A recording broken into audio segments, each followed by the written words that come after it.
La frontière, contrairement à ce qu'on pense, elle diffère à la fois du limès et du mur. On va commencer par ces distinctions conceptuelles. Le limès est une ligne de front.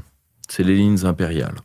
C'est-à-dire, c'est une ligne de paix temporaire que l'Empire fait avec ses ennemis. En réalité, le limès n'est pas une frontière, parce que le limès est une zone.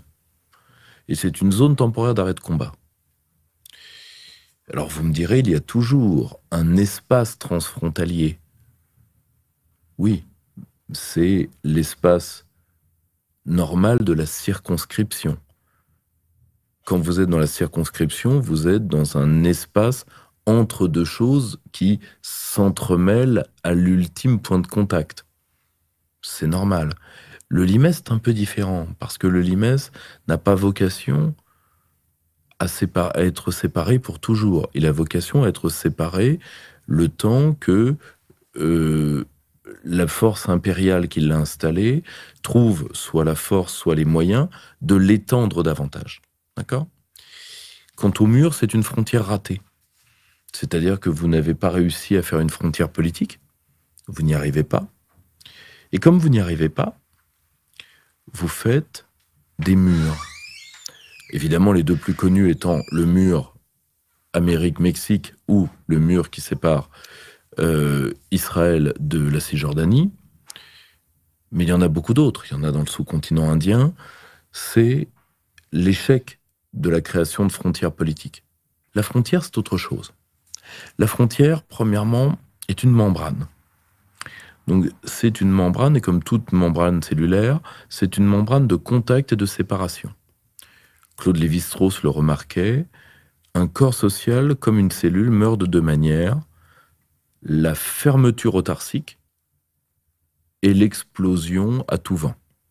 C'est-à-dire que, grosso modo, le repli en coquille d'œuf ou le no borders. Les deux pourraient, dans ce cadre-là, tuer un État. La plupart des grilles de lecture nationaliste sont non pas pacifistes de but, elles sont pacifistes de conséquence. C'est-à-dire que comme nous pratiquons des politiques de force, et nous les pratiquons à partir de la reconnaissance de l'autre. D'accord ?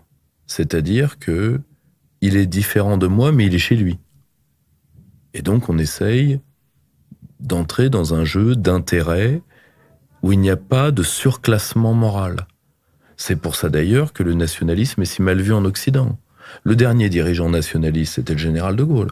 Bon, le général de Gaulle jugeait les États. Il ne jugeait pas les gouvernements. Vous voyez, c'est un autre monde par rapport au monde d'aujourd'hui. Le monde d'aujourd'hui, vous êtes dans un espace moral, surplombant, colonial, où les êtres qui ont quitté toutes les appartenances jugent les autres.